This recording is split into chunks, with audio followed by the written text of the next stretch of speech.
Good afternoon, everyone, and welcome to the Board of Education Board of Directors meeting for the Little Rock School District for August the 24th, 2023. I know we've been in school for a few weeks and it's still hot. Please stay hydrated and welcome to our meeting. Look like we have a few guests in the building. Let us get started. Mr. Tucker, would you like to come forward, please? Senator Tucker, I'm sorry. I've been called a lot worse than that. Thank you, Mr. Mason and Dr. Wright and everyone for having me here today. I'm so excited to be here.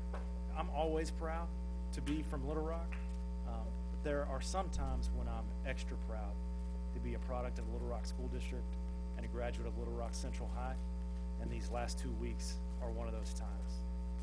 I really just want to express my gratitude and admiration for the folks at the school district who have stood up in a way that is totally professional, totally dignified, but without giving an inch to stand up for what's important. And it just means so much, I know, to our whole community, and we have some real heroes in our midst today. I want to single out for a moment, Dr. Wright, our superintendent, who has done such a great job standing up, saying we're going to teach this class and providing an example for everyone in the state to do the same. The entire school board, but especially Allie Nolan, who has been so vocal about this. And then a lady who I like to call my bonus mom, Nancy Russo. She is, as we all know, a legend in her own time, and she always stands up. Always stands up when we need her to do the right thing for us. And then, of course, Miss Ruthie Walls. And we all know she's the teacher at Central High.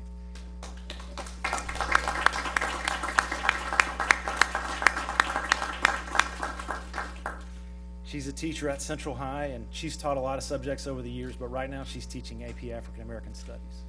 And not only is she a leader in that school, and in this community to make sure that this material is available for kids in Little Rock to learn, but she's a leader on a regional level to make sure that kids not only in our city but all across our region are able to learn this material.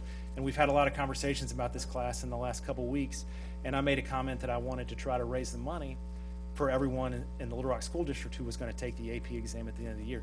Y'all have taken care of that for me very generously, but I had people reach out to me from all over the country saying, where can I give money? And since we didn't need the money for the AP exam fees anymore, what I wanted to do was do something for the students who are taking this class and to honor a modern-day heroine who's teaching this class. And so we created the Ruthie Walls AP African American Studies Scholarship.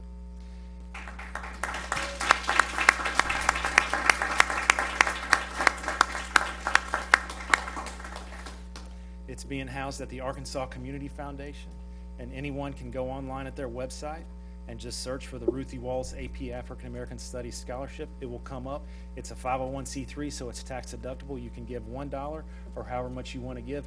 We are very close to having that as an endowed scholarship, which means it will last forever.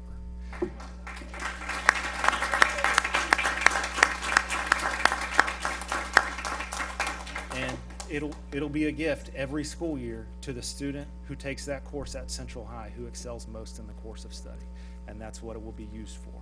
So I'm so excited to be able to talk about that today.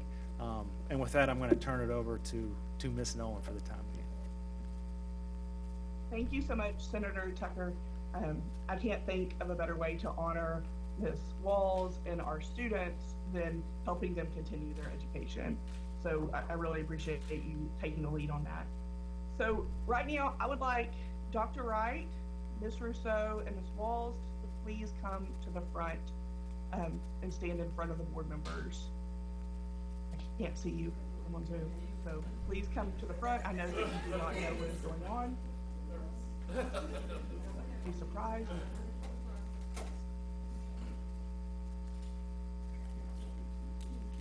Okay. While you are coming forward, I'm going to tell you what is happening. And I know that you did not anticipate this, but your board and your community would like to take a moment to recognize and thank you for your leadership, fortitude, and courage in keeping AP African American Studies as a course that's available for our students. Our governor has said that to teach this course would be to teach students to hate America and to hate each other. And today we honor the three of you for having the courage and the vision to stand firm, because we know, as you know, that erasing our history will not solve our problems, but that grappling with that history and helping our students learn that history will help us form stronger bonds and more authentic connections with each other.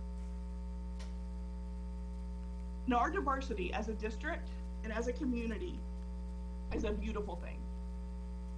Our students deserve the opportunity to learn their history and our history as LRSD and as Literati. And so we wanted to take a moment to just thank you for the incredible leadership you have shown this week. And so your board got together and we have a token of our appreciation that I believe Pam Smith is going to help present right now.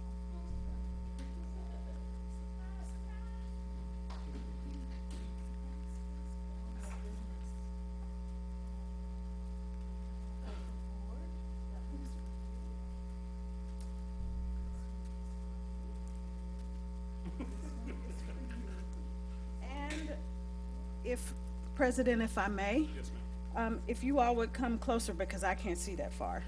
We'd like to just read what these are, pieces of art from a very renowned artist, Mr. Brian Collins, and Dr. Wright's artwork says,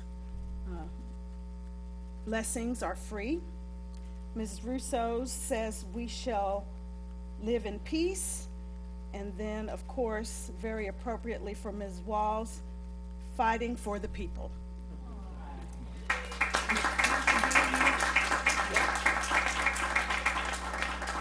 We will give you all a chance. I hope to hear you all get to speak. But we have someone else in the House that we need to ask her to come up and speak first. So, Senator Tucker, if you will bring up our guest, please. Yes, with that, I just want to invite the most special guest that we could ever have in this room, someone who I know is a heroine to everyone in here, but one of the greatest heroes of the 20th century in the United States. It's someone who made sure that every child in America has access to a quality education. There's no words to describe what she's done for every single one of us, and that, of course, is Miss Elizabeth Beckford.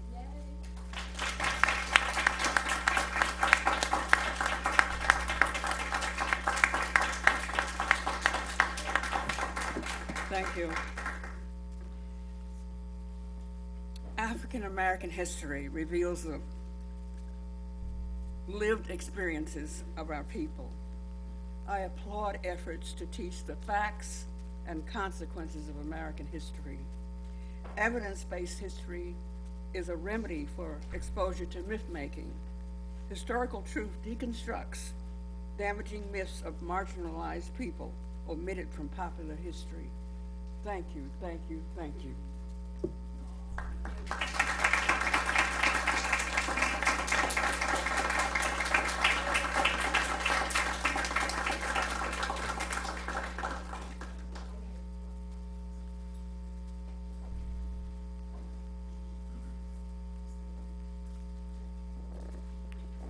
With that,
With that, we will, Reggie, would you read our board resolution for us? Absolutely, it would be an honor to read this board resolution from the Little Rock School Board. Resolution on advanced placement in African American studies. The Little Rock School Board of Directors acknowledges the dedication of students, faculty, and the entire Little Rock community as we strive towards equity. Over the past week, the Little Rock School District has taken proactive steps to deepen, broaden, and enhance the understanding of history and contemporary society by continuing to provide the opportunity for students to take and benefit from a course in advanced placement African American studies.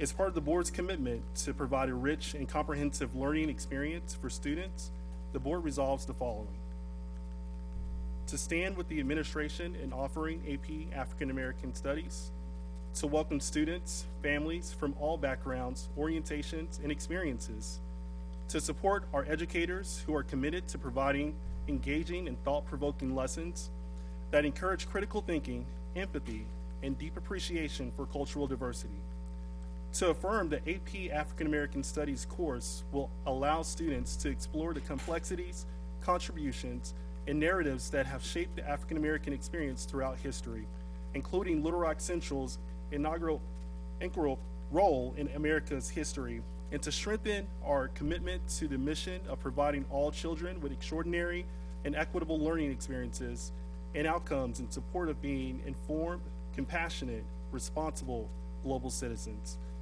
Therefore, let it be resolved that the Little Rock School District Board of Directors hereby consent to vigorously support the statements above mentioned on this day, August 24th, 2023, and witness thereof.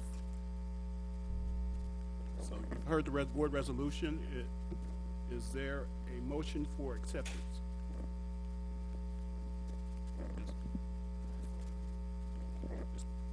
Is there a second?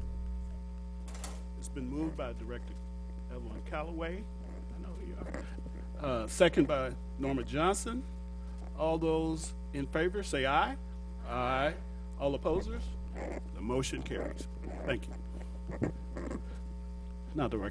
Rector, you can have your meeting.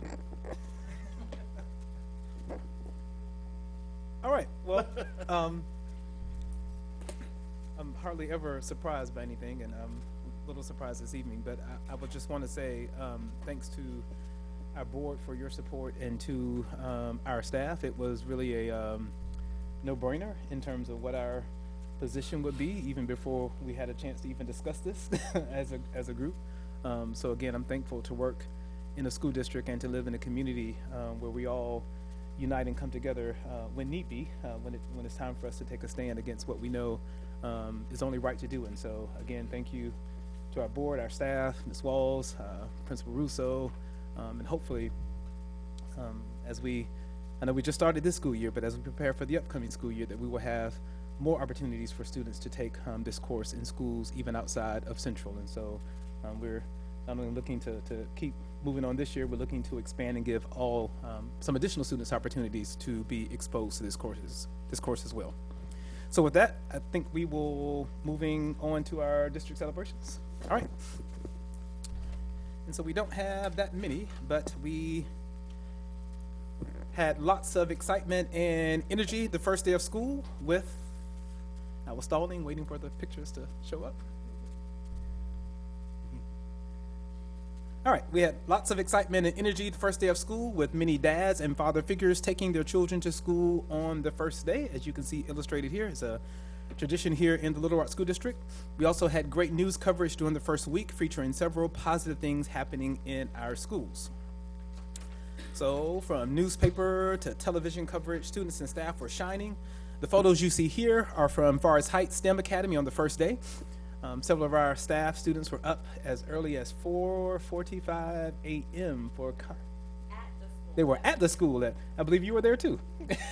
At 4:45, well, they got there at 4:45 a.m. So who knows what time they had to get up to prepare and make sure that they were ready to go. But we had constant coverage at Forest Heights on the first day, and then at Cloverdale Middle School on Friday, which was the first week for Cloverdale Middle. As we all know, Cloverdale will be closing at the end of the school year, and we will be opening the new Marion G. Lacey Academy, which is pictured here. If you haven't had an opportunity to drive by the campus, you should. That is a magnificent looking building and campus, and we can't wait for it to be open for our students and staff next school year. All right, back to our dads and father figures for a moment. We remind everyone that the contest is well underway and encourage our community to vote for their favorite photo on our Facebook page. The top vote recipients will join me for lunch sometime next month, and will have a chance to win several prizes. One lucky father figure will get to enjoy a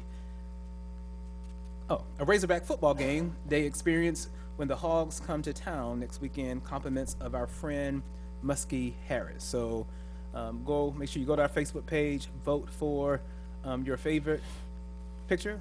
I think the one on the bottom right is worthy of your votes. Thank you. You're disqualified. Yeah. Disqualified. Well, I don't know if I'm eligible or not, but I would still appreciate the votes, please. Thank you. All right.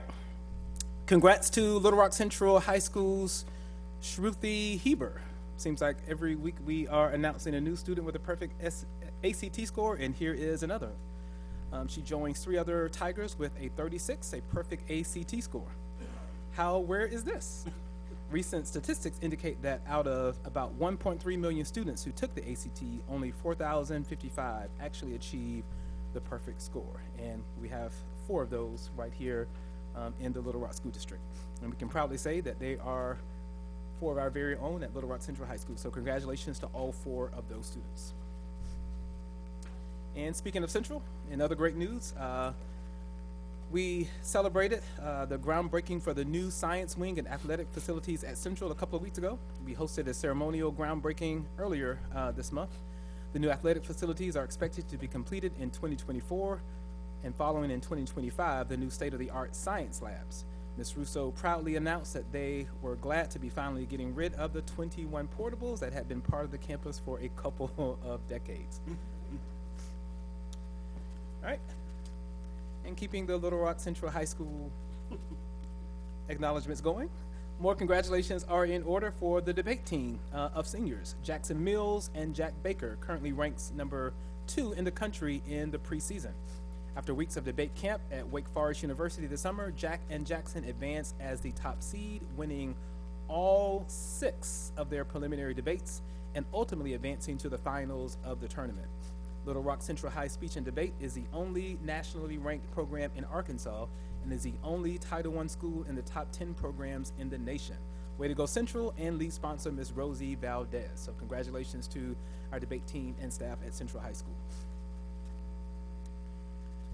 All right, Don Roberts' principal, Stephen Helmick, has taken a significant step forward with his nomination for a national award. We know that he was named Arkansas Elementary Principal of the Year, but he is now being moved on and advancing to be among 36 principals vying for the 2023 Nationally Distinguished Principal Award. And so congratulations to Mr. Helmick, principal of Roberts Elementary School. All right, and we would like to welcome our new Chief of Human Capital, Human Resources, and Compliance, Ms. Shawn Burgess. She is here with us today in the back, so we want to welcome you to the Little Rock School District, and we are looking forward to all that you have to offer and contribute to our school district. She started here on Monday, and she is already just so excited about the work to come. But we are glad to have you and looking forward to great things from you and from your team. Right, that is all of our celebrations for today. Turn it back over to you, President Mason. All right, thank you. Public comment. This is a place in the agenda where we hear from our public, parents, students, stakeholders, and friends of LRSD. We would like to hear public comment regarding LRSD issues. We allow 3 minutes for public comment. Our responsibility is to listen to your comments. We are not allowed to respond or engage in discussion. Do we have any? Yes, we do. I have a long list of names on the sign-in sheet, but I suspect that many of these people thought this was a sign-in sheet and not the public comment sheet. So if I call your name and you didn't sign up to speak, just indicate and we'll just move on. LV Randall, I think he's from the new state. Yeah. Yeah, I'm going to skip some of these. These that I know were just signed Jacqueline McEwen, did you have public comments? Okay. Brian, I cannot read the last name. Community member? Is this Brian? Okay. Wayne Wilson, a parent? Gotcha. All right.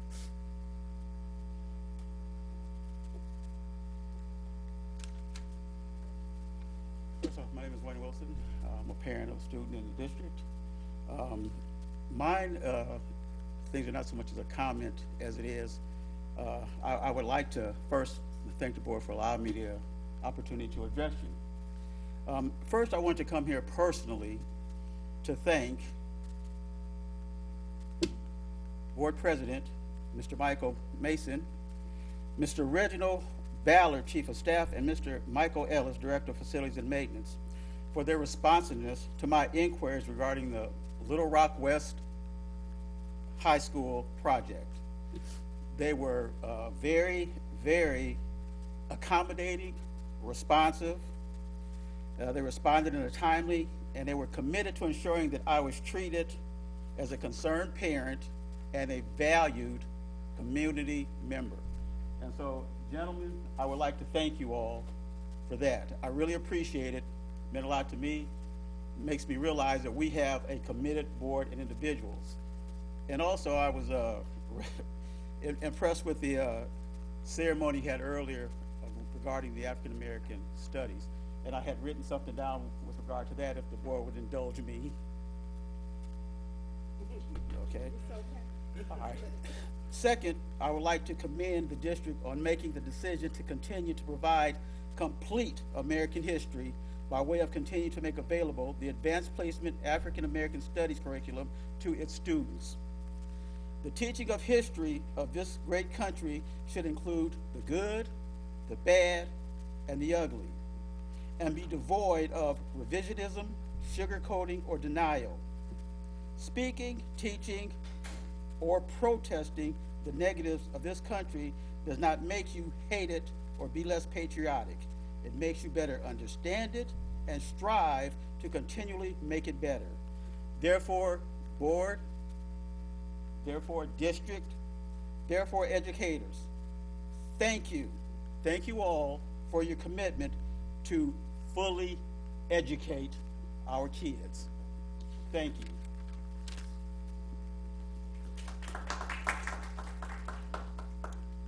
Ms. Tina Bone, parent.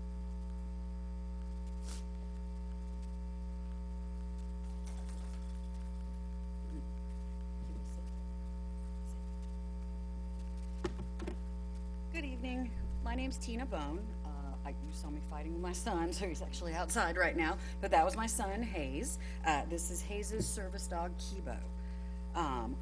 Hayes is a 12-year-old boy. He has a fairly rare genetic mutation called a GABRA1. This mutation mainly presents as autism and epilepsy. So Kibo is trained as an autism alert dog as well as, a seizure alert dog as well as an autism safety dog. Hayes is nonverbal, has a severe case of pica, and has joints that have been described as loose. So this causes lots of difficulties with physical activity because of stability issues. Hayes has been at Fulbright Elementary since he was in kindergarten in a CBI classroom with pullouts in art, music, and PE with the assistance of a one-on-one paraprofessional to assist in educational needs as well as safety concerns. Our families altered our home and our schedules to provide Hayes as much freedom as possible while still ensuring his safety and happiness. 3.5 years ago, we started on a journey to provide Hayes with a service dog. This involved medical assessments, letters of recommendation, fundraising, and 3 weeks of training at the facility in Xenia, Ohio. So finally, May 31st of this year, we returned home with Kibo. We were so excited.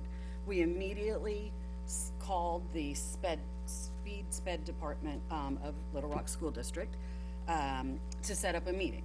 So on June 2nd this year, we met with LRSD officials at Fulbright to ensure that they were aware of our commitment to train Hayes's one-on-one paraprofessional to handle Kibo. We were committed to providing all supplies needed and to problem solve with any concerns that the school or any students or parents may have. Both parties left this June 2nd meeting feeling satisfied and excited about this trailblazing opportunity for our son to achieve the least restrictive learning environment possible and his continued growth in education. So August 14th rolled around. Hayes put on his first day of school outfit. He packed up his little backpack. Kibo got groomed. He got dressed. And with giant smiles on these two faces, they showed up at Fulbright for both of their first day of 5th grade. The day went amazingly. The next 2 days went amazingly. My husband and I took turns being with the dog, being around, helping answer any questions, and everything went beautifully. There were no issues at all. At approximately 3:30 on the 3rd day of school, August 17th, Kelly Simmons called me. Kelly Simmons from the SPED office called me and informed me that upon further review of policy 7.19 of LRSD's handbook, LRSD will not provide a para that can assist Hayes in handling Kibo. If we would still like Kibo to attend school with Hayes, our family has two options. We can provide a one-on-one handler for the dog, and my estimated cost from calling around in this area was $25,770 for 1 year of schooling. So our second option was that maybe Hayes would grow up a little and he could handle the service dog on his own. Well, I don't know if any of you saw us sitting there. Hayes is not ever going to grow up and be able to handle a service dog.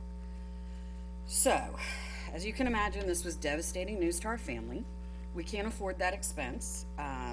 And again, our son is never gonna get better. This isn't how it works. So I stand before the school board and all the community today, and I'm asking for a revision of policy 7.19. This policy has been interpreted in other counties in Arkansas differently.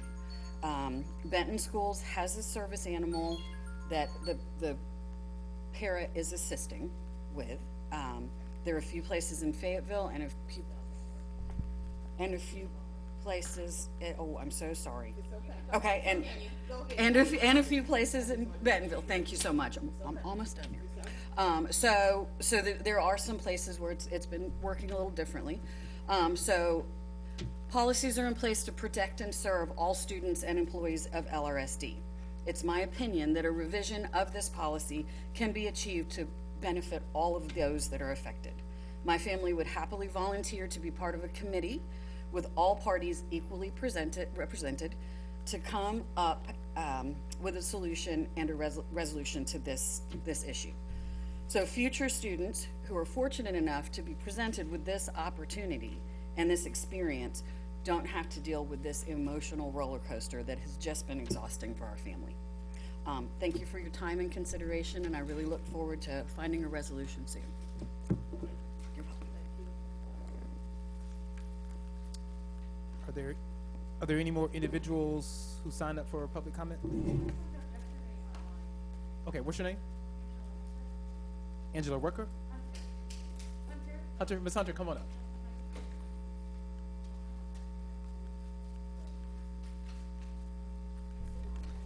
Hello everyone, my name is Angela Hunter. I'm a parent of 2 children in the district and a proud supporter of public education.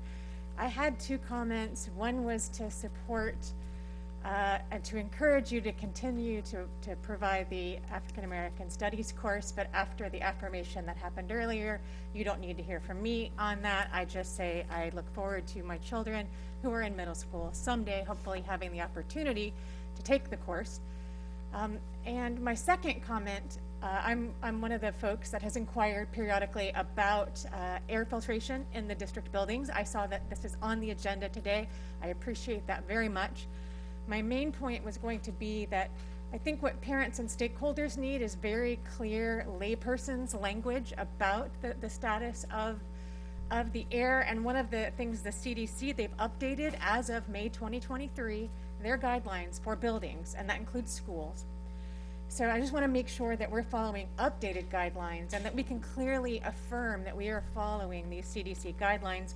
One of them, and the easiest one for someone like me who's not a scientist or engineer to understand, is that you need to get at least 5 air changes per hour of clean air in all occupied spaces. So is that something we can affirm that we are doing? At least 5 clean air changes per hour in occupied spaces.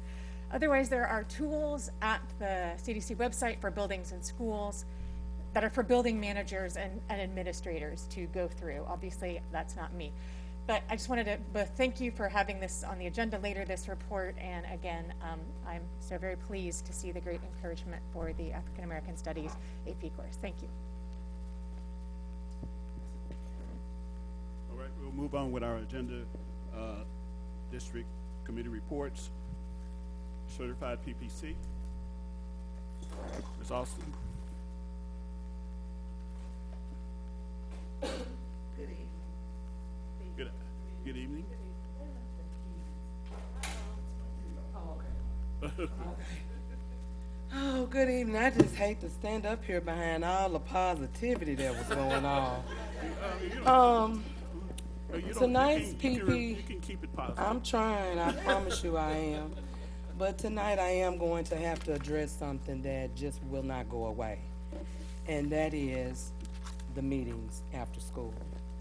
The first part of the report that I want to go over, I got some tissue because I don't know if I'm going to laugh, cry, or just yell, so I got it right here in my pocket. We had a special meeting last Monday on the 14th to discuss the library media specialist. You all heard them speak at your agenda planning meeting. So a motion was moved and seconded not to support 3.8 policy change proposal adopted by the board, to request the Little Rock School District to fill the 6 paraprofessional positions required to conduct computer classes at the elementary schools lacking someone to do so, as agreed to in the 2023-2024 Certified Personnel Policy Manual, as they have filled the art, music, and PE positions to do likewise, and to provide library media specialists employed in the 23-24 school year currently serving as individual planning release time for teachers with additional compensation to be paid for their time. There was a vote of the PPC. There were 24 for the motion, 4 was opposed. Mr. Robinson had requested a roll call, so we went by roll call to verify the votes. The motion passed with 85.7% in favor of supporting the library media specialist. The next thing that I want to talk about, as I always make my disclaimer, I am just a voice. I am speaking on behalf of elementary teachers, and I am getting ready to give you a packet with some emails because I want to verify and just let you know where we were and where we're at. And many of you know that I was on medical leave from March until June the 1st. So anything that took place during that time, of course, I'm not privy of it because I'm on leave, so I'm not checking my district email. And so I started going through some emails back from May. If you would take one of these, someone with nerves. It seems like a lot, but we're going. Every page is not as what you think, but I wanted to keep the emails authentic, and so I numbered them. And as you all are looking at the email on page 1, of course, this was the proposal that was sent to the PPC by Dr. Wright, asking us to review the modified version of the proposal. And you can see that elementary teachers will receive their individual planning time during the school day, not collaborative planning time. I believe secondary schools have enough time to do both during the day. The highlighted language is flexible enough to allow schools with different needs or with a staff who is more flexible to use a variety of options to get in time for collaboration. The before school option is more applicable to secondary schools since the elementary day already starts early. Schools do not have to utilize, I'm gonna read that part one more time. Schools do not have to utilize these 2 days for collaboration, but it is extremely important that the option is there. Please feel free to share this information with the larger PPC group. If we can come to an agreement before Thursday, I will amend the extended day proposal to reflect what you see below, and we'll remove the 7.5-hour day language from the contract. So you can see here on page 1, the hours, the instructional minutes, and so forth. You'll see a highlighted portion that says schools may host development and/or faculty meetings before or after school, any combination of before or after school up to 2 days per week, no more than 1 hour. Let's turn the page, please, to it'll be page 3 for you. And then you can see where the reporting time is 8:35 to 4:05 for secondary based on principal's feedback. Let's turn the page. Let's look at page 5. So this was the small group committee. This email is from Teresa Knapp Gordon. So after looking at the proposal, she says, "Good morning. Can you elaborate on the purpose for the additional professional development meeting times? Is this time for more PLC meetings, more PD on a certain topic? Why is this so critical? What will be taking place during the extra meeting time? How would this extra meeting time impact student achievement? Are these 2 extra hours in addition to the 1 hour per week PLC time provided for already in the PPC certified, or 1 extra hour in addition to that?" Just trying to get clarity here. Let's turn the page. On page 7, just met with Kathy at Little Rock Southwest, discussed all of the questions and concerns. She's going to update everyone. I'm rushing out to my next appointment. Let's look at page 9. So Kathy, this is from Kathy. It goes back to everyone who you see there. Dr. Wright and I met and discussed the following. The 1 hour PLC meeting that currently be held 1 day a week will become one of the 2 meetings per week. At Central High School, Ms. Russo allows her staff the flexibility to attend their staff meeting in the afternoon or the following morning. Principals will be able to offer this type of flexibility. Flexibility will be at the building level for after-school programs, practices. For example, see number 2 above. Those staff engaged in after-school activities will come to a morning meeting. The assistant superintendents will stress the 1 hour meeting time limit and will address principals when they do not conclude on time. Elementary teachers will have their individual planning during the school day. Collaboration meetings such as grade level can occur during one of the 1 hour meetings. No meetings will be held on Friday. Let's look at page 13. On page 13, same email, 1 point of additional clarity. Let's look at the red. So your red is where I wrote red because it's a black and white copy. Schools may host professional development, which I read that part. Collaboration meetings are not limited to just one of the 2 1 hour meetings. We specifically use the word professional development and/or meetings to provide schools flexibility for how those 2 days may be used. Collaboration meetings, or PLCs, are considered professional development meetings. Schools could have professional development twice in 1 week, or they could have professional development on 1 day and a faculty meeting on another. There may be a week where there is only 1 meeting or no meetings at all. It will be up to the schools to determine what works best for them. However, no school may have more than 2 1 hour meetings, PD or faculty meetings in a week, and none on Friday. Let's look at page 15. That talks about the reporting time again, so we can move on to 17. Then Ms. Prettyman, who no longer works with us, she had a clarifying question. If you're on the Guiding Coalition school leadership team, would those meetings count as part of these 1 hour meetings, or would that be separate? Let's go ahead and move to page 21. So being a member of your school's leadership team or Guiding Coalition is something one would volunteer to do. It is not something that is required, so serving in that role is separate from PD or faculty meetings. Let's go to page 25. Then Kathy chimes back in. To my knowledge, the building principal appoints the staff that are on the Guiding Coalition.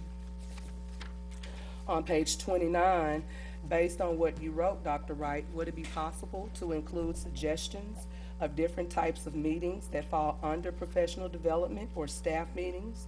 In teachers' minds, the PLCs and collaboration meetings are different from these two designations. Let's move to page 33. On page 33, this was the letter that was, email that was sent out to the PPC members notifying them that there was going to be a special meeting on Wednesday, May the 17th. If you go to page 35, another comment about the guiding coalition is a key part of the PLC process. We receive PD on it and are required to meet monthly as a part of the PLC requirements. There must be representatives from each grade level, specialists, parents, and community members on the team. Let's look at page 41. To me, professional development is anything that focuses on instructional planning, looking at student work, data analysis, presentations, workshops, trainings that focuses on anything related to teaching and learning, directed grade level meetings, PLCs, etc. Page 45. Got it. Looking at it from this perspective, this would count as one of the 2 weekly allowable meetings since it involves a large group of teacher representatives. I was initially thinking of the smaller leadership team meeting that may happen weekly during the school day, which sometimes include teacher representation, but not representatives from all grade levels. You'll go to page 51. Here, this went out to the PPC, just letting them know that attached is the meeting agenda and the proposal. Turn to 53. Of course, there was the agenda for May the 17th. On page 55, this is the actual proposal that was sent out to the PPC, and I've actually read this to you all once before. On page 57, on Monday night, Dr. Wright emailed, this from Kathy, emailed Lakeitha Austin, unavailable because of FMLA. Before I read that, look down, I made an arrow where it says Q. One of the PPC representatives said, who came up with this proposal? So Kathy responds and said that Megan, Christy, Teresa, and me with most of the proposal. Over the past 36 hours, we were in contact with Dr. Wright requesting additional wording that went farther than the original wording on behalf of the certified staff. On page 60, I want you to look at the bottom of page 64 right quick. On the bottom of page 64, I ended up sending Dr. Wright an email on August the 7th because by this time, the teachers are now hearing you're going to be staying 2 days a week for 1 hour after work. So I said, Dr. Wright, the certified PPC just wrapped up our first meeting of the year. The biggest concern is the elementary meeting times. There were a few elementary schools that stated that they were told by their building principals that they will have 2 1-hour meetings weekly because it is a part of the LRSD Act, which we all know is false. One school indicated that they would have 3 meetings in 1 week, a staff meeting and 2 1-hour meetings, one for PLC and one for grade level planning. Please clarify that there is a maximum of 2 meetings per week, and this could include a staff meeting as well. However, it should not be a staff meeting and 2 additional meetings per week. You may remember me stating at July's board meeting that it was my understanding that some sort of message went out to principals regarding PLC meeting times, and you assured me that no message was sent. I do not think that it is a coincidence that at least 3 schools were told that these additional meetings will occur because of the LRSD Act. I am not sure where the misinformation originated from. One other elementary school stated that it was their understanding that all elementary schools would have the same PLC meeting schedule. The PPM states that the additional meetings can occur before or after school. There are building principals who have made the decision to meet after school without any staff input of morning meetings. It was mentioned that these after-school meetings would be from 3:15 to 4:15 when elementary teachers' end time is 3 p.m. There should be enough duty staff and paraprofessionals to assist with buses and car riders at the end of the day. Staff should not be expected to wait an additional 15 minutes for bus dismissal. Perhaps on meeting days, principals can find coverage utilizing paras and duty staff. Thank you, Lakeitha Austin. So now let us go ahead and go back to page 62. So Dr. Wright forwarded my message, and as you can see here, it says, "Good morning, Kashonda. I am copying a portion of my script from convocation yesterday that I never did get to because I ran out of time. Please make sure you relay this message to your principals today during your meeting. Although they absolutely can have 2 instructional related meetings every week, and they absolutely can be after school, principals should also exercise flexibility and work with their teachers on how these meetings are implemented. Everyone does not have to do it the same way and on the same day.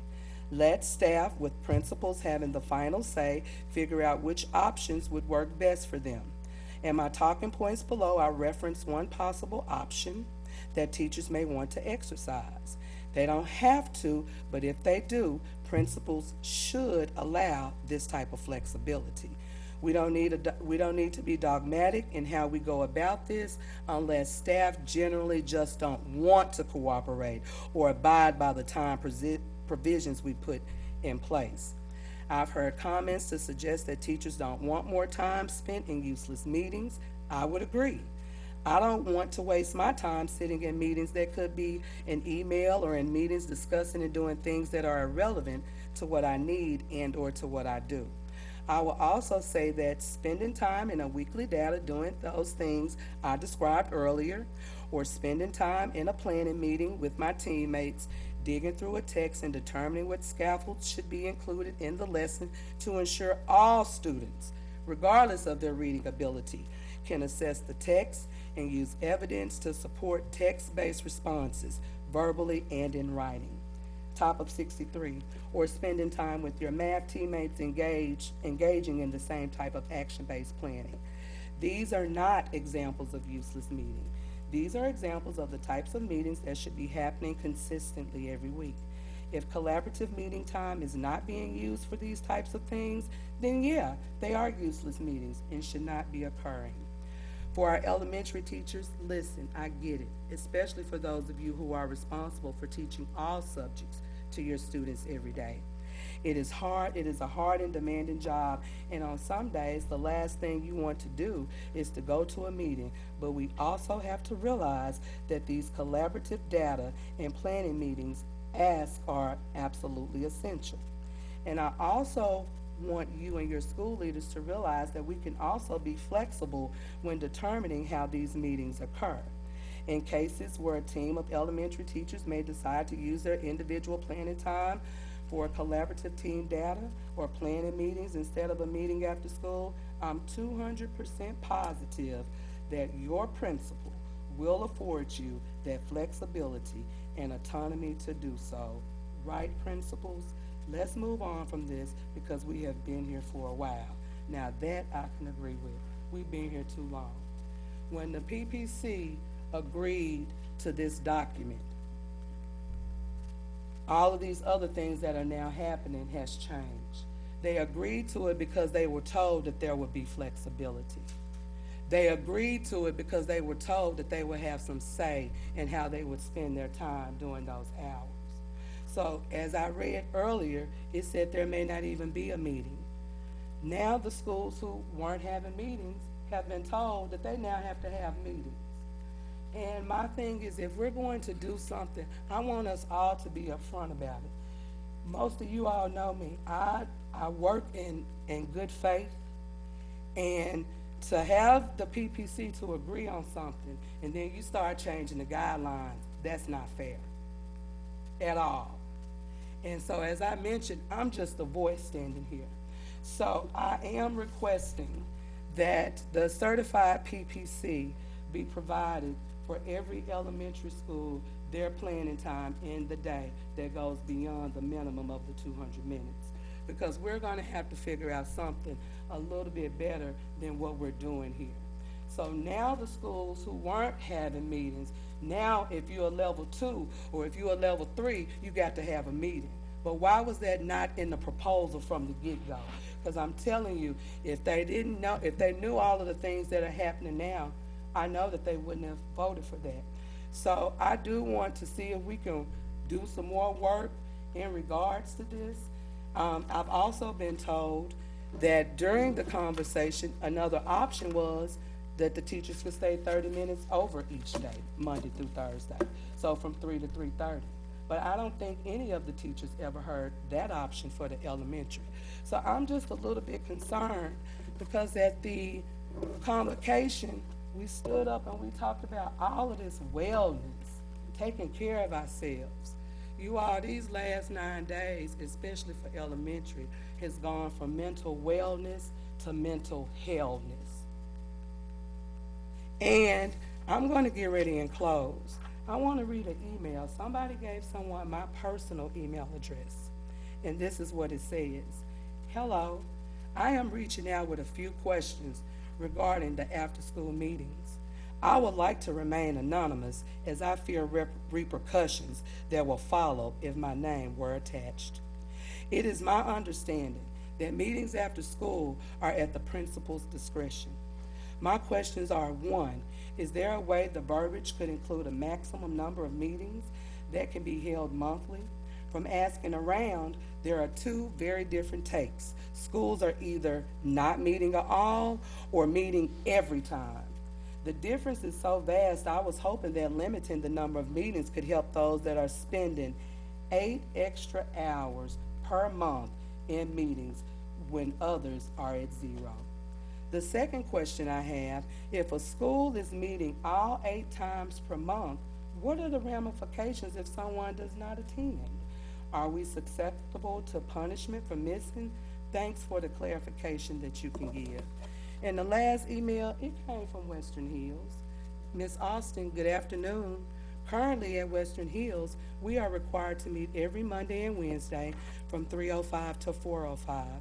So far, meetings have not begun on time.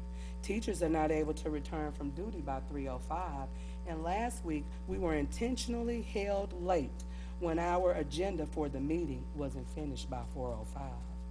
There was some disgruntlement on campus about the fact that we are required to spend an additional 12+ days worth of time at school over the course of a year outside of contract hours. 2 meetings per week at 1 hour each over the course of a year adds up to at least 12 additional days at 6 hours each. Teachers have shared their frustrations that our faculty feels penalized by this additional work when other schools are not fulfilling this must not policy. Can you please add Western Hills to your list of schools where there's growing frustrations about these twice weekly meetings?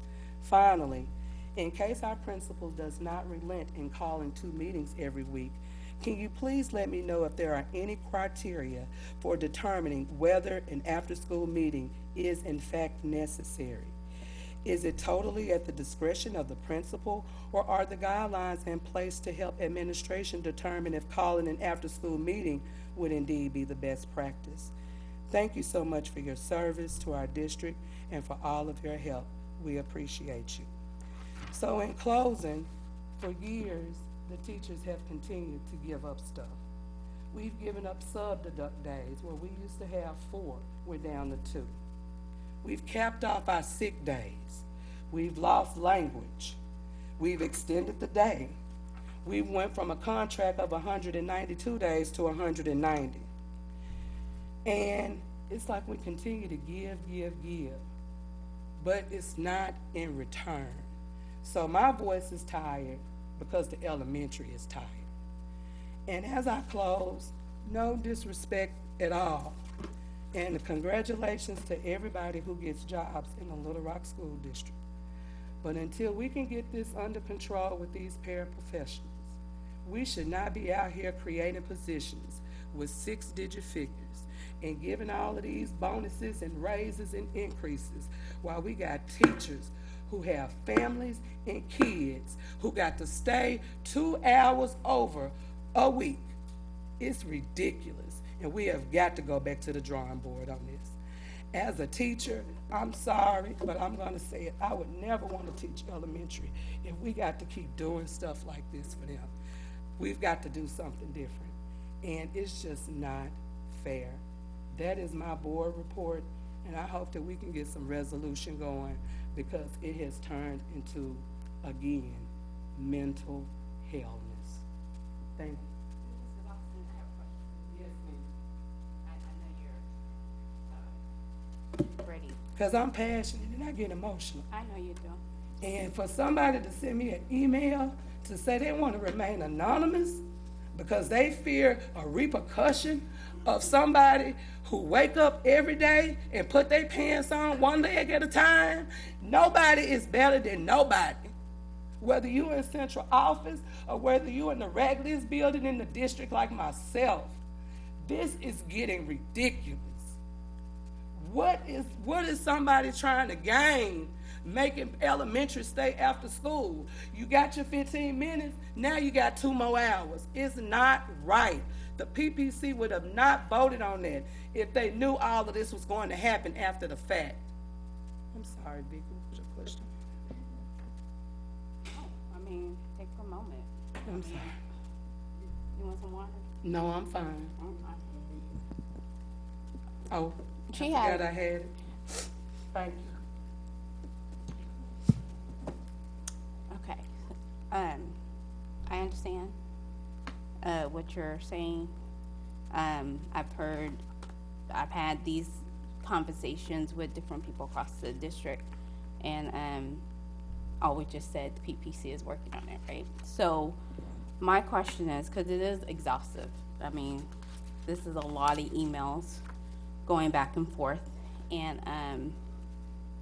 then you raise several points, particularly one, it needs to be some level of clarification, because it's still unclear, and typically we know teachers and just people in general, not just teachers, but they operate best when things are clear and it's in writing, and so you know the rules of the game, if you will.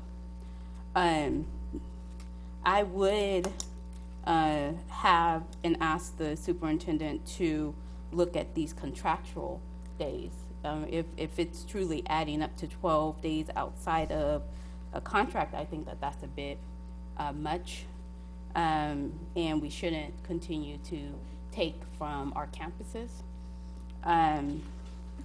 So, Dr. Wright, I am asking just for you to verify that, so we have a full picture of whether or not that is the case for sure. The planning time, I do have a question about the planning time. Is it beyond the minimum 200 minutes? Well, of course, there are some schools who are able to meet their minutes. And they would have time to do a PLC during the day and wouldn't have to stay after school. But one particular school I do know has got an email saying, when are y'all doing y'all meetings? Monday, Wednesday, Tuesday, Thursdays, which 2 days? Okay. And in your role as leading the PPC, what level of clarity are you guys?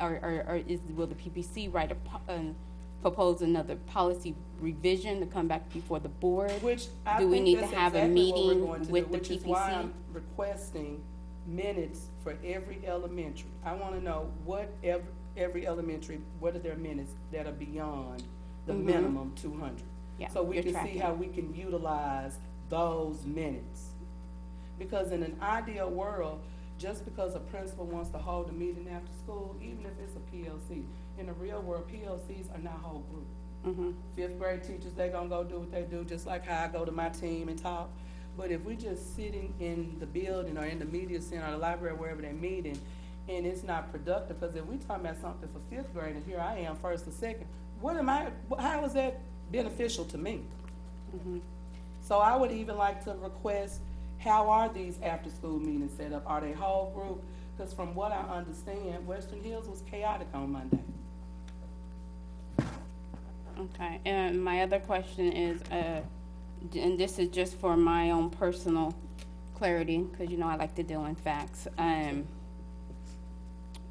What was proposed to the PPC and the PPC agreed on, and where it is now, the actual, so what is happening? Can you just put together a Excel of what was proposed, what is happening, and then let me know, or yeah, because it's my request, but What also I'll do just is give you the copy of the proposal, and I will include what has been added to it since. that'll work for me. That, you And know, then how many since- campuses are impacted? I could do that. Especially in the right, if it's happening, I know there's unclarity, it's not clear, on the policy. And, I do agree with you as far as, you know, making sure that our campuses are definitely taken care of and looking at, particularly these higher salaries to make sure that we are providing the necessary resources, human-wise, right on the, campus. My last thing that I'll end on is the statement, because that was a pretty powerful statement, right? To say that you went from, we have some staff members, right, by your account, that have gone from mental wellness to mental Because healthness. they're stressed out. I'm hearing people say they're stressed out, they're trying to make arrangements for childcare, revisiting doctors, you know, particular days of that such. And so that is just basically what is happening. I mean, they just feel meted out. Yeah, if you, And then, I mean, the district could take upon themselves to send out a survey, let the people talk. there's a lot of them that goes out, right? So, So, I mean, but I bet this would be one that they would really like to weigh their voices in on. okay. Okay. Yes, ma'am. How you doing? Fine, thank you. Okay, so we're not talking about all elementary schools. I'm just trying to get some clarity here. We're not talking about all elementary schools having this issue, right? It's just those that they have the flexibility, and we just don't feel like they're using it to the advantage of everybody in the building. Is that kind of? Well, there were some elementary schools, from my understanding, who had not been having meetings. And those principals are now having to have meetings after school. Okay, so principals do have the flexibility to have the meetings the way they want to. Is that correct?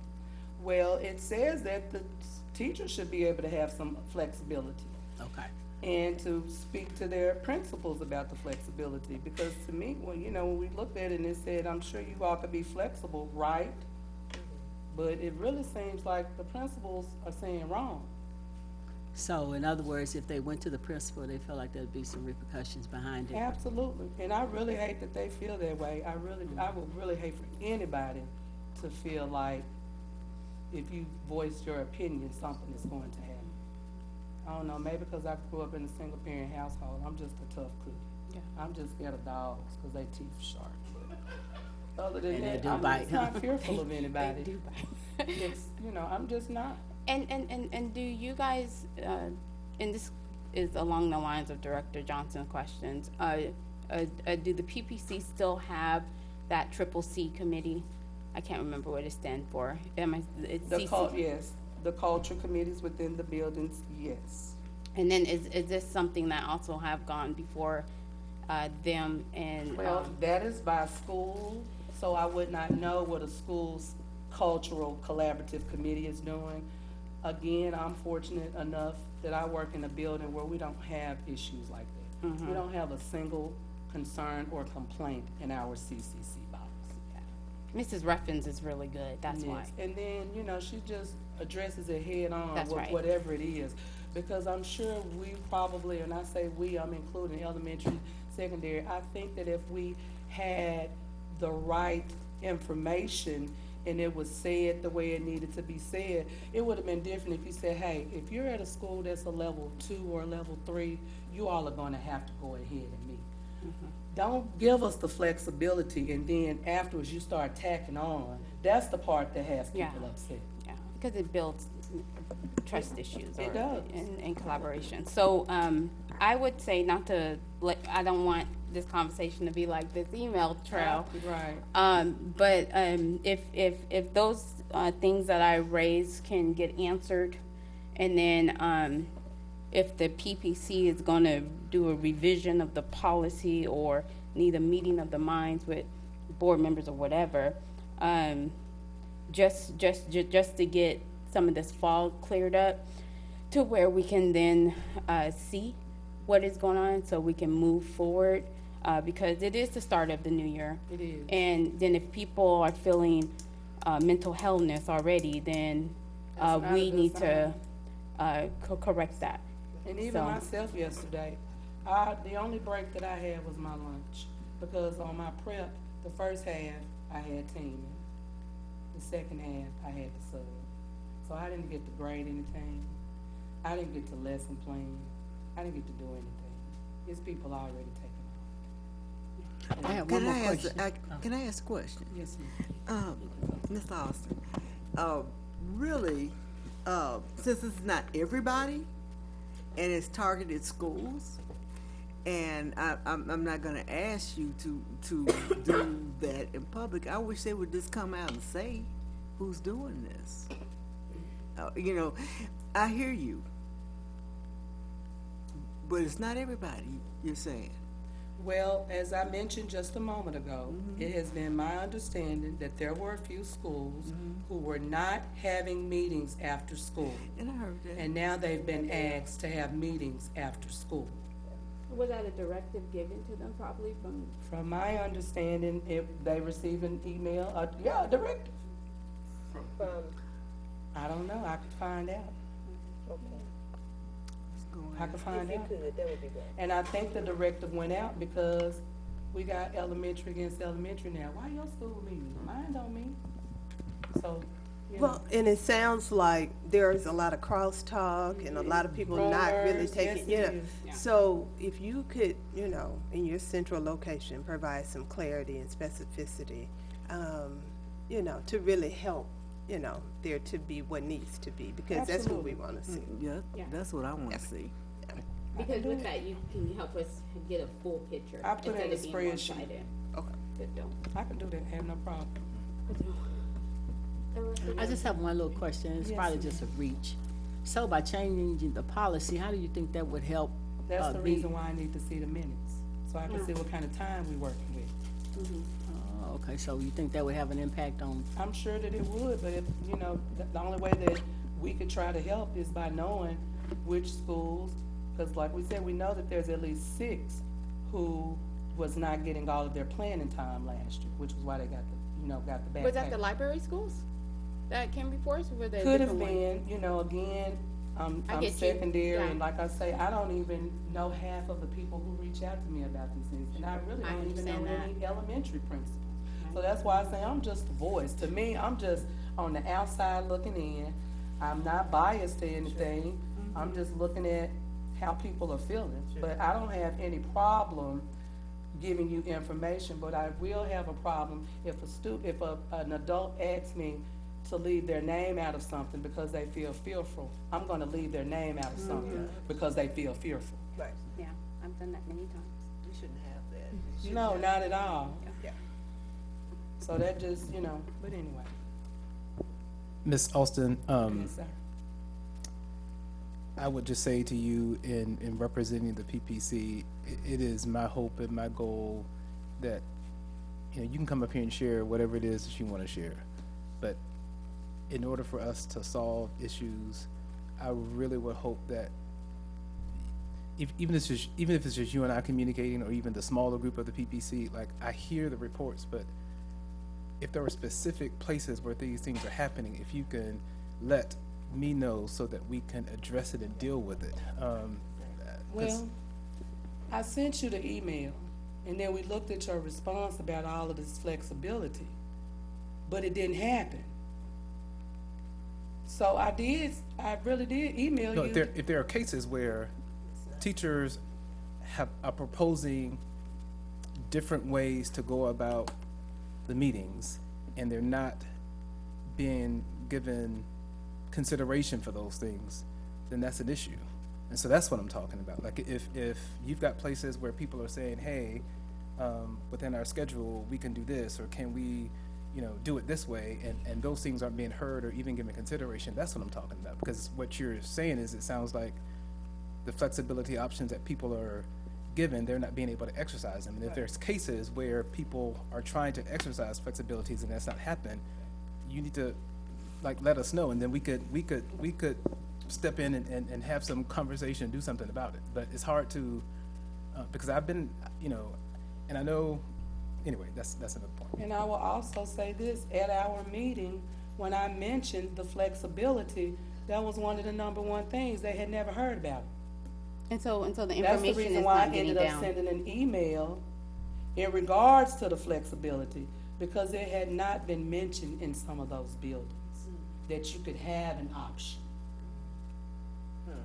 So, And I'm gonna say this, we meet the Monday before y'all's planning meetings. Our meetings are public. We use Zoom. You need a link. I can send it to you. But we have nothing to hide. Y'all are more than welcome to come to our meetings. Biggest been to a meeting before. You might can't say much, but you can listen. Send me a link. I will. and two, it sounds like and this is really just to like really end it, but so to move on. But it sounds like based on the back and forth of all these emails, it's like almost 100 emails here. It sounds like they are basing what the back and forth is on the mindset, on which way should be moved, and it's very fluid. And so that may be where that confusion is, and it sounds like a solid answer isn't being given. And so I think that probably, it sounds like that is right where the confusion is coming in. But then right when you get that information, I would be more than welcome, happy to read that. I'll definitely get started tomorrow, especially if I don't have to. I'd like to say one more thing to you. Yes, ma'am. The Band-Aid needs to be ripped off. Yeah. Because if you don't tell us, or we don't know, we have to go and imagine which schools these are. If there's a problem at a particular school, that's what you're saying you need to know, right? But a general statement like that, I did it. and is it a K through 8 school? That's my question. Or, whatever school is having this problem. Instead of being general, be specific. All right. Thank you. Thank you. Appreciate you. Thank you, Ms. Austin. All right, classified PPC. No other reports? All right, we'll move on to our consent agenda.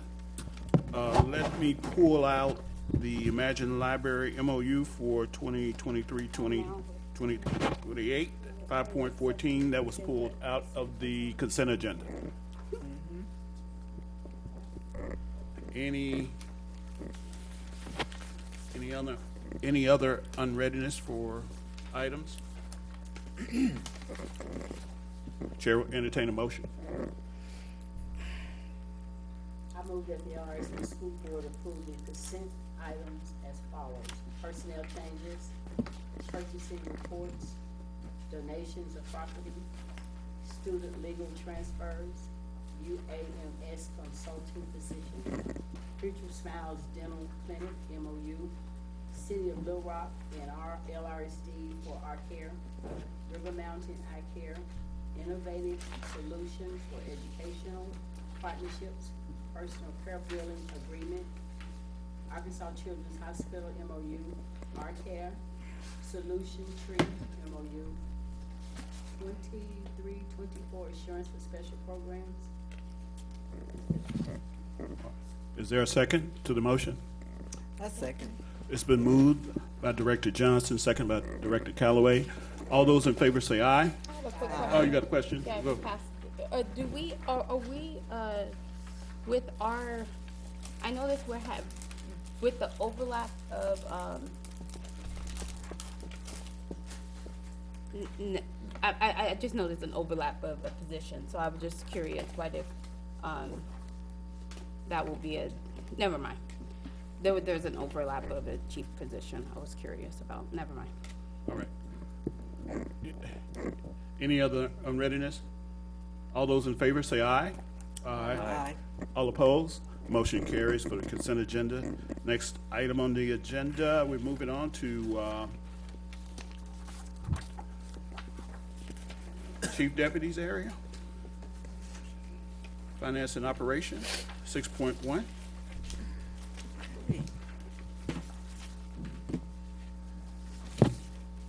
Good evening. Good evening. Plug in real quick here. Promise you I won't be before you long Thank you. on this agenda item. You took it back. Well, we need to know about the money, You took it especially back. with the decline in enrollment. Let's see, let me find my screen here. 6 million. Okay.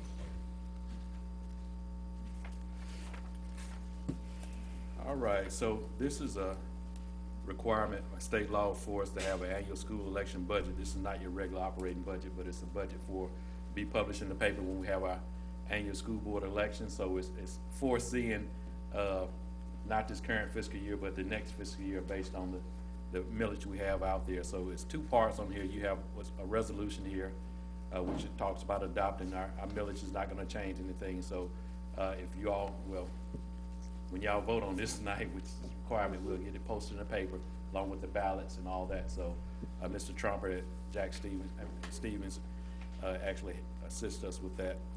You also have this, what's called proposed budget of expenditures, with the tax levy for fiscal year beginning July 1 of 2024 through June 30th of 2025. Worked with him on these, so we typically just do an inflationary percentage across here on what we spend on opposed to the previous year. So it's our best guesstimate at this time, or estimate at this time, based on a year from now. So this will be published in the paper along with all the other required publishments. So this requires a signature of the president and the secretary of the board, and the resolution requires we have to put who was present and which way y'all voted on here, along with this secretary's signature, along with in a Little Rock seal as well. So, but action will be needed for that as well. So I heard you. And just for clarification, the millage one that's on there, that is just a procedural one, and it's not that we are running a new millage So or increasing millages. every school board election, the voters come out and vote on the millage, whether it's an increase or not. We hadn't asked for an increase since 2009, Couple years ago. maybe, I think. Or no, it was earlier than that, 99, it was 2000, I think, when they last.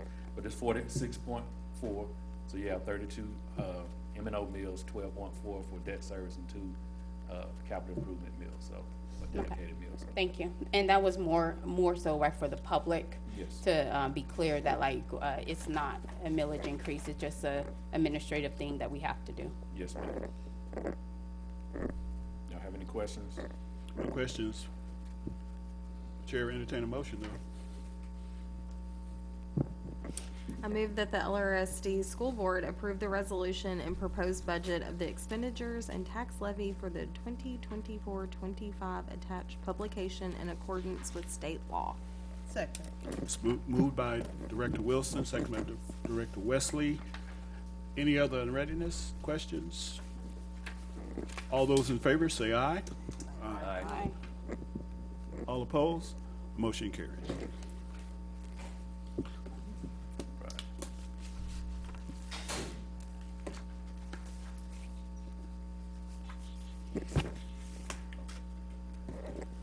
Now move on to my next. Go ahead. Okay. All right, so for the next item we have out here is LRSD capital improvement update. So we want to come before you, and I'm gonna call Mr. Ellis to come on up here, and we have some other guests in the house along with Dave Burton, and we have our architects from Lewis and our construction management. We got a couple of them following the shell, so y'all get ready to come up here shortly. But we're gonna go over a few things. So we did have a request for some upgrades we've done for HVAC. So we've done quite a bit of upgrading since the pandemic. I mean, continue on. We had quite a bit built into the millage as well. So some of the things you see on there, this is part of your actual package yet. So fresh air unit replacements, we had that came out of ESSA, so you can see the buildings there, along with I think we got some more running, some upgrades, and a few others as well. Some of the other things we did for air quality is the portable air filters with active peer that was placed in all classrooms and every. You can see that one back there. There's another one over here in the corner on the floor as well. So can, it's in the back of the room, but those are things we actually did for each individual classroom, along with various mechanical replacements. We have a whole list of replacing chillers, boilers, rooftop and split units, air handlers, and controls, and more frequent air filter changes. So I think that helped us out with the pandemic at the end, so along with, vaccinations as well. So we didn't have as many cases. I don't have the data there after we actually installed those in there, but I know it did help with the air quality out there. So we continue to look at those things and bring in more fresh air when we can. On the new buildings is required, or renovation is required. So those are all the things we've kind of doing for the HVAC upgrade and replacement. So is there a code, required code for those ventilations? Is the city, is there a Yes, upgraded quote? Yes, sir. When we upgrade, yes, sir, we have to, there is a code we have to meet for fresh air. Yes, sir. Yes, sir. Is that for all the buildings that are under LRSD? Yes, sir. Anytime we do a major, decent sized project, yes, sir, that is every building. What about the buildings that we have moved away from? Have they been upgraded? Like Metal Cliff, Booker, the ones we abandoned? Yes. No, we ain't not spending money on those buildings. No, sir. So those people that move in have to upgrade. It'd be up to them when they file, and they have to bring whatever to code when they do the major renovations. Have to Yes, go sir. up to code. That's what I'm Yes. asking. Yes, sir. So if we have just say we have a air handler that's 13 years old, that it couldn't handle a MERV 13, we wouldn't try to put a MERV 13 in there and blow it out. Yeah. So you put the highest rating filter we could put out in the actual unit. So And we did do that Yeah. also on the filters, right, as the pandemic hit. We went from a MERV 8 to a MERV 10, and it's about our comfort level, because anything more than that, it starts restricting it, and then the comfort level is starting to be affected. And we've called this man a magician this week. We've had a lot of, some AC units and different things. So with the heat we've been battling, his team has been out there along with our partners with Militant as well, trying to address all those units out there. And I think we've gotten a handle on it. Looking forward to the cooler weather next week. I think everybody is. So some highs in the upper 80s and low 90s is going to be well deserved for us. So Well welcomed. Yep.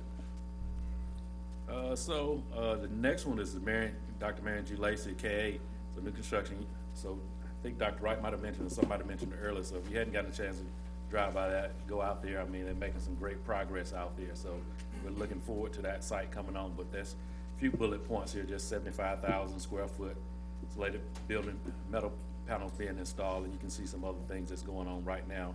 I don't think I have an updated picture. Not sure if they've been sending it there, but yeah.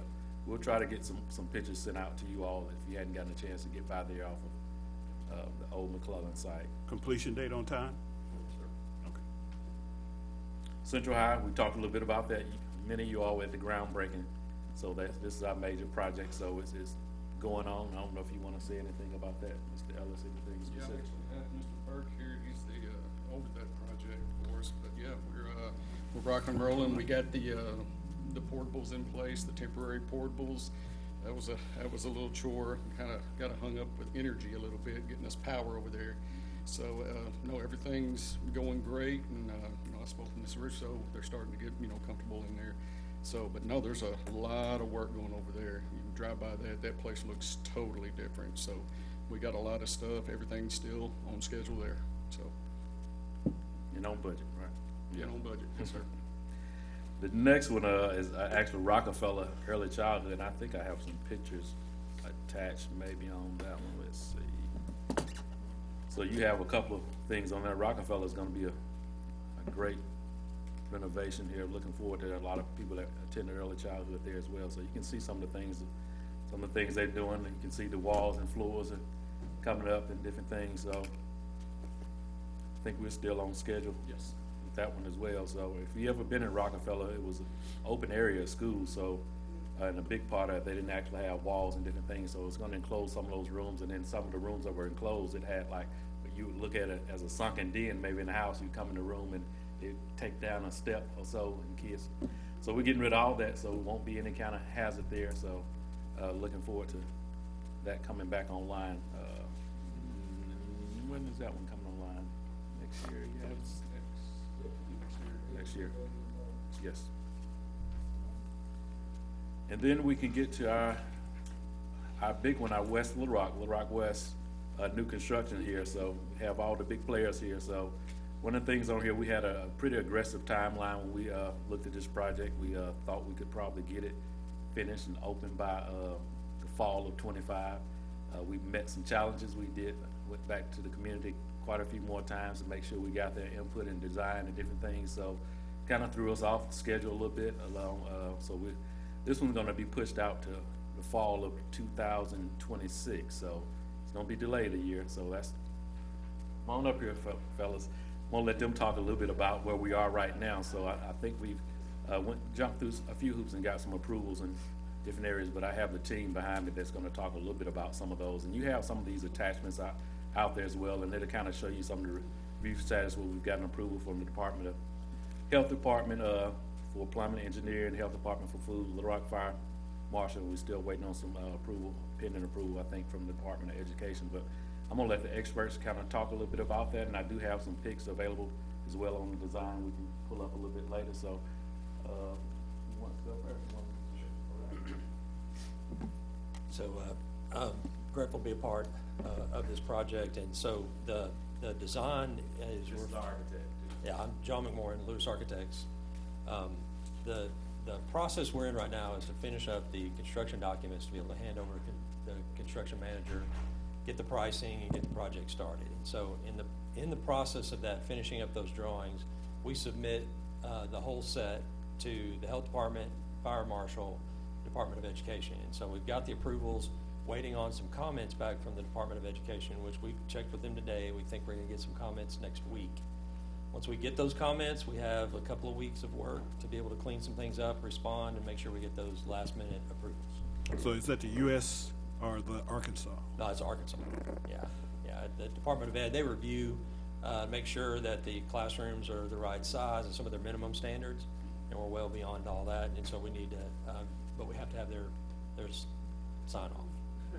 And that's where that is. And so I know there's some early site packages and things that Paul and Michelle can talk about the condition of where those are. Yeah, Patrick Schroeder, Bowl and Shell, kind of get started. With that, obviously there's a lot of things that are ongoing. I know that this next package is important for the building and, moving forward. However, all of us here, we've been working together for many months now, working through some early site portions, getting some utilities rerouted, so that we can be prepared that when this building is, when we get to these design documents, we get it all bid out, approval from the board, we can hit the ground running. Everything, it's our intent to have everything in place. So we're working through that very diligently, so that there's no impacts. There's a lot of coordination. We mentioned energy before. We have energy that we're coordinating with. So there's a lot of things going on throughout every single day on the project, but feel very comfortable with the dates that are presented there, that everybody's on pace for those. So Michael Hansberry handles more of our day-to-day stuff for us. So Michael, if I've missed anything or anything to add there. The only thing I'd like to add is, obviously you all know this is a very large project in scale and magnitude. What everybody here has done, owner, architect, and contractor, what we've done together over the last few months is really try to put a plan into place that's gonna keep things rolling. And so although currently the current drawings are with the State Department of Education, we've already taken steps and measures to meet with the city planning department.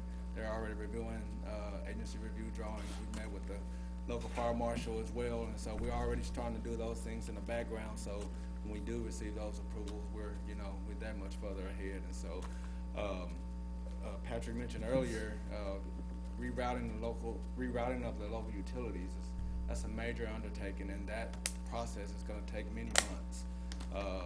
It's going to require shutdown of the existing school, and so our teams are working diligently together to make sure that we can coordinate that to not disrupt services of any kind of classroom instruction. So we're working together. We're pretty comfortable where we are right now, and we'll continue to update the board and the district of progress. Thank you. So, any questions? No, not on this project, no.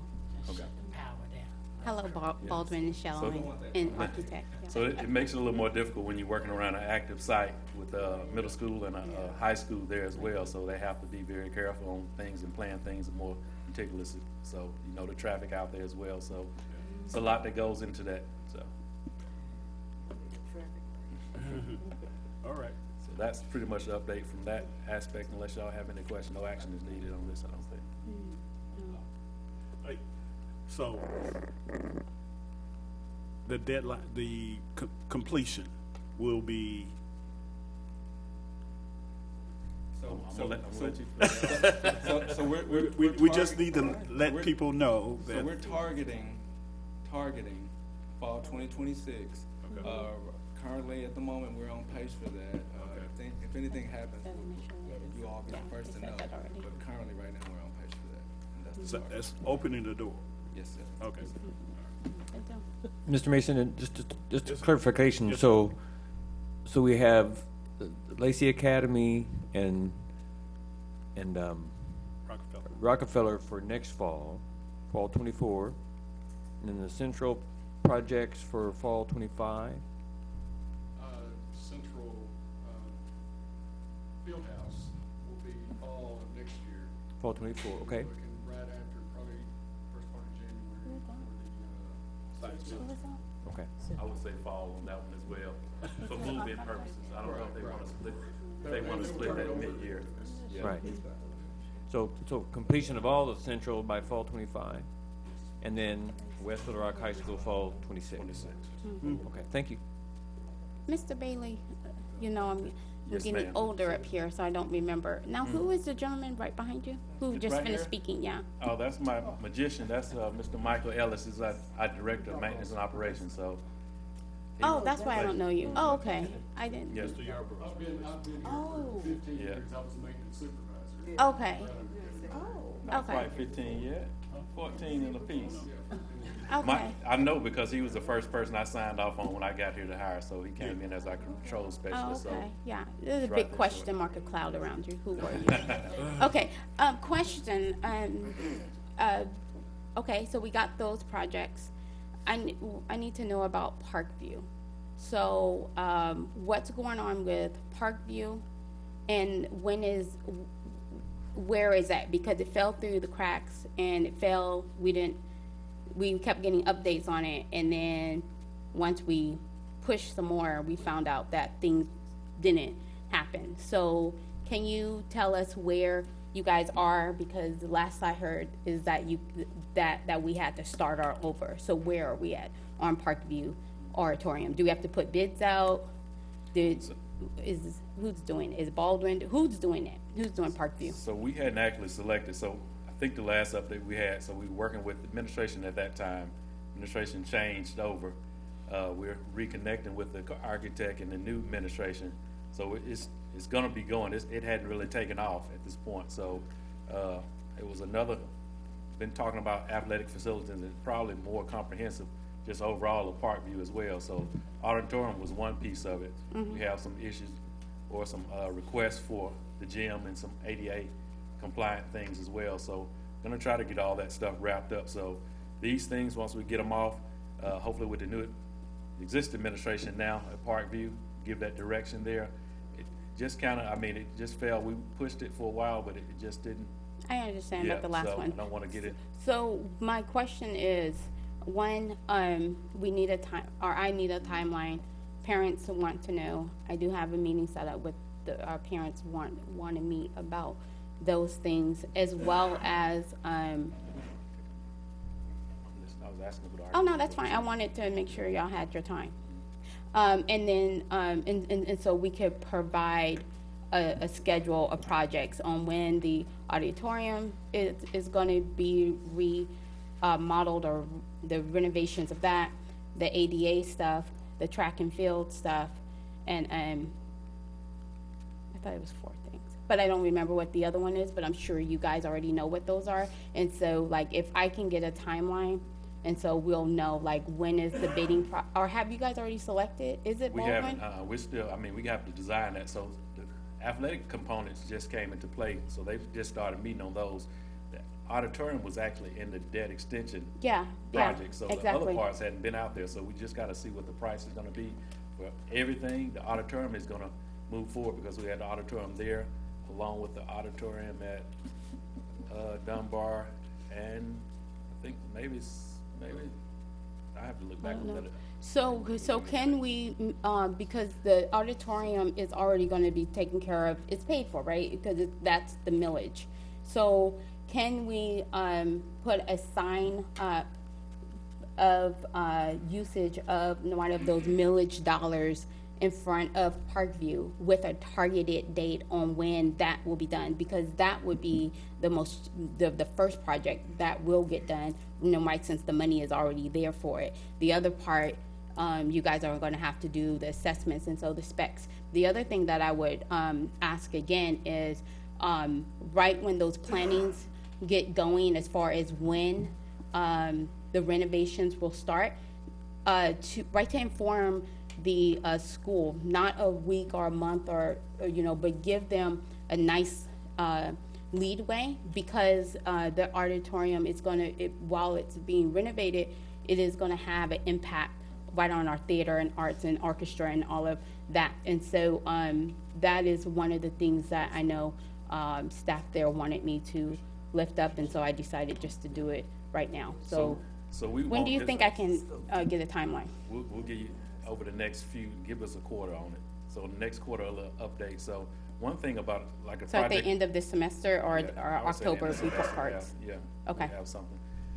But the thing about the auditorium at Parkview, I mean, that's something that we meet with the actual staff and administration and everything, and they meet with families. So it's a lot of input on there. So we don't just come in and just restart redoing Draper or whatever it might be, a sound system. So we have to actually get pretty intimate on what they actually want to see and their vision out there, and then we have to price it out and see what within budget, which it probably won't be now, because everything's gone up in price. So we just have to go from that point. But I mean, they get all the input, so then you have to schedule around, their classes and performances and everything else over there. So it's probably going to be taken in stages, in order not to disrupt, the full productions and different other things they have over there. But we'll definitely update you all in the next update. So. And then I'm not speaking from a place of wonder or what ifs. I'm speaking directly from what staff members were said, because initially they was told a date that it would get started, and then it didn't happen. And so I'm speaking from, I like to speak from what I know of and not theory. Okay, that's it. All right, thank you. Any other, Chief Deputy, you got anything else? I think I do have one other thing. Oh, you do? Don't sound so excited, President Mason. I'm just hey. So one of the other things, of course, we're working on budget. I'm gonna close out a few of these things here as well.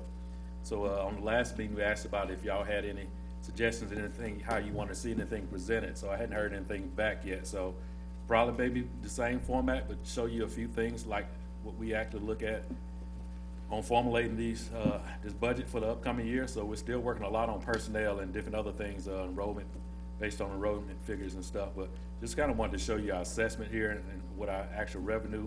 So my task for next week is actually get all revenue actually forecasted for next year.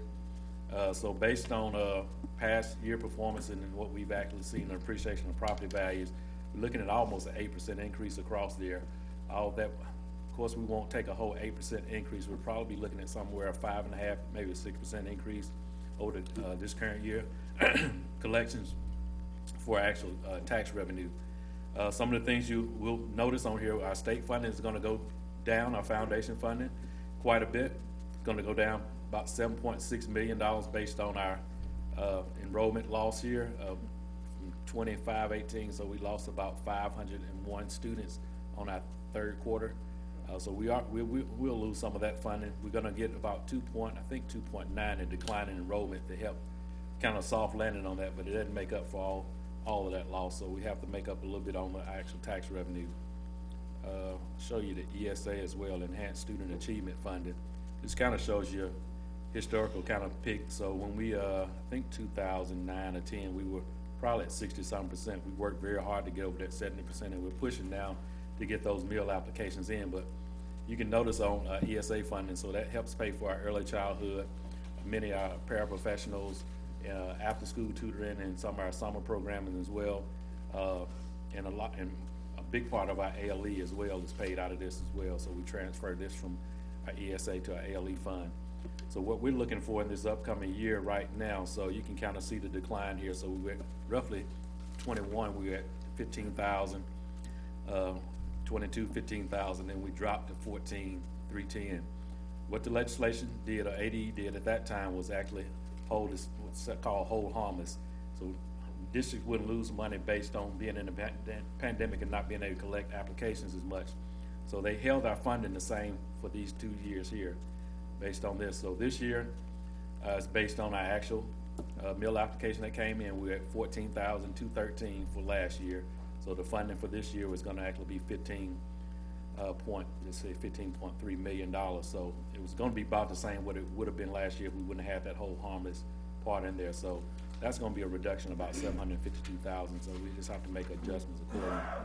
So hopefully we can get our numbers back up here in that category. We're pushing very hard, so y'all keep pushing, keep telling whoever you know or whoever you come across, and make sure they're filling out those applications as well. So, Mr. Bailey, can we get a by site, by campus, right where they're at? Because the onus should be on those campuses yeah, to like we're really pushing, push so, it yeah, out. So typically, child nutrition is sending that information out to the principals on a weekly basis to kind of show them where they are. So I know I saw something come out from Stephanie Walker Hines this week and last week as well to kind of show them. So yeah. Okay, so can the board get that?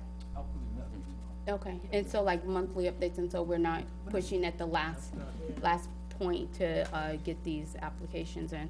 Yeah, definitely not waiting to the last. So just hopefully our families will take it serious and go ahead and fill those out. Even if they think they don't qualify, they might. So. Are we still talking about budget and personnel stuff? Are we, I mean, I know we're talking about child nutrition, but This is slide just before. part of that, part of the thing I was talking about on the actual agenda item as far as any recommendations, anything special y'all want to see actually in the presentation. So, with our priority schools, right? What is the cost to add those parapros and bring our priority schools up to where our privileged schools are as far as staffing? To make sure that we are providing the staffing that's needed at the priority school. So what I'm speaking about directly that's in my brain is those 6 schools with the librarians, and how the PPC said that parapros, or whatever we decide to call it, media clerks or whatever, is able to relieve some of that. So what is the cost to hire the parapros at those campuses? Just roughly, and I have a calculation. I think each paraprofessional is about 33,000 carrying costs when you have salary and benefits together. So and that's salary and benefits? Yeah, I think so. And so like the cost, so some of them may be more. That's just kind of the average, depending on where they fall on the pay scale and qualifications and stuff. So. Okay, and so it's right to see if we can get some relief to our campuses this year, and really put a more of a focus on our campuses to ensure that they have what they need to educate our kids. We'll definitely look at that. But don't forget these numbers I showed you as well. So. Yeah. I know, but yeah. We are top heavy, so we might, and the decline in enrollment, but we do need to make sure that we are budgeting our money to where that will hit the campuses that actually work directly with students. So y'all give me any your input over the next week if you want to see anything special, because I'm getting kind of down to the end. So if not, we'll present typically how we present our budget. So I know we had some concerns in the past that wanted to see some specifics. So yes, sir. All right. That's all it right. for me. Any other questions for Chief Deputy Bailey? Thank you. Thank you all. All right. All right, we are at our board comments portion of the agenda. I think Mrs. McEwen wanted to provide something for each board member.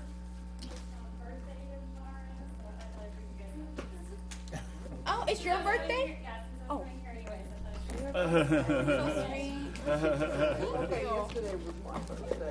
All right, any other, Ms.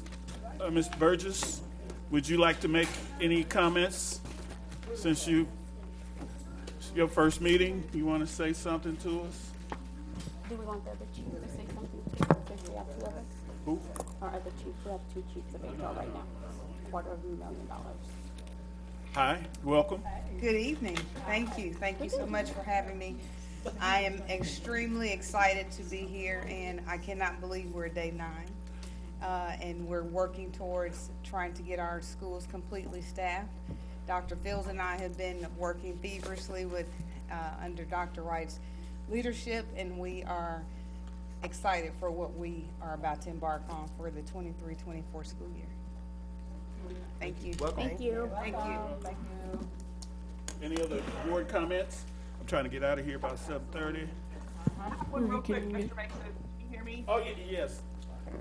Okay, I just want to congratulate Director Hatter on another term. She is running unopposed for re-election. Oh, yeah, that's and then, I don't know what's happening there.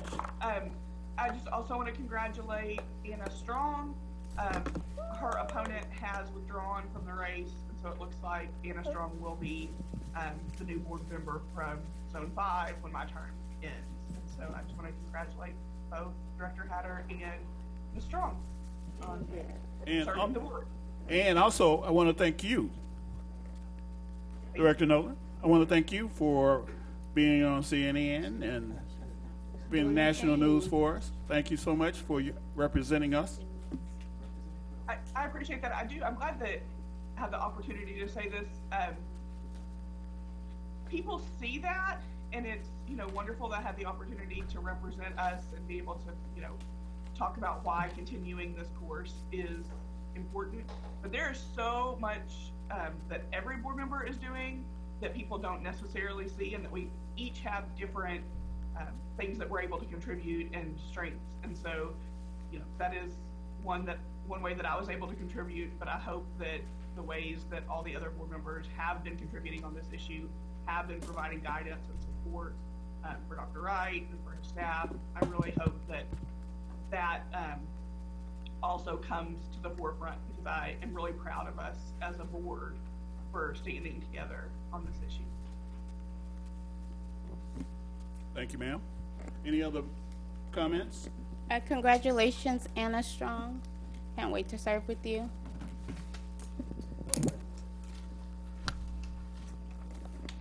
Director Adams, I'm surprised you don't have anything to say. I think we have said it, sir. I think we have said it. Thank you very much. All right. Any chair will entertain a motion to adjourn. I move that we adjourn. Second. Without objection, we are adjourned.